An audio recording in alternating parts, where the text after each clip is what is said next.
The 2025 Canadian Open won't feature tennis' three most recent men's Grand Slam champions, as Jannik Sinner, Carlos Alcaraz and Novak Djokovic have opted to skip the event, but it does mean the door is ajar for perhaps another surprise winner.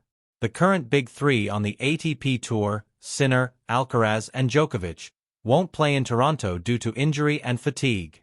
Last year, the unseeded Alexei Popyrin made the most of the Paris Games withdrawals as he defeated Andrei Rublev in the final to capture his maiden Masters trophy.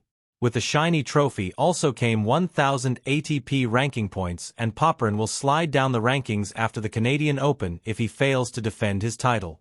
The Australian currently sits at number 26 in the live rankings with 2050 points. He will drop to outside the top 50 once his 1,000 points from the 2024 title run drop off, but will then get a chance to regain points during every round at the Masters event. But what about the other big-name players? Although world number 1 Sinner doesn't feature in the 2025 main draw, he competed 12 months ago and reached the quarterfinal, and he will drop 200 points. The Italian sits atop the ATP rankings with 12,030 points and will be on 11,830 after the event, with Alcaraz a distant second on 8,600. Alcaraz and Djokovic didn't compete last year, so they won't drop any points, while Jack Draper lost in the first round and will lose 10 points.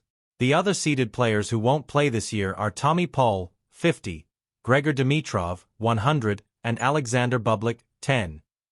Now for those who will feature at the 2025 edition, where Alexander Zverev will be the top seed. The German lost in the quarterfinal in 2024, so will drop 200 points, while second seed Taylor Fritz will drop only 50 points.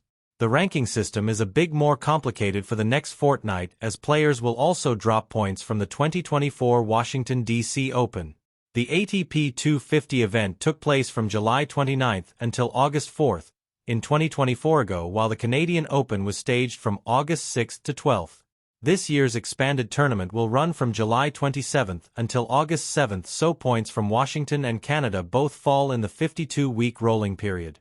Ben Shelton is one of those who will be affected, as he earned 50 points at the 2024 Canadian Open, but will drop 250 in total as he reached the semi-final in D.C., 200 points, 12 months ago.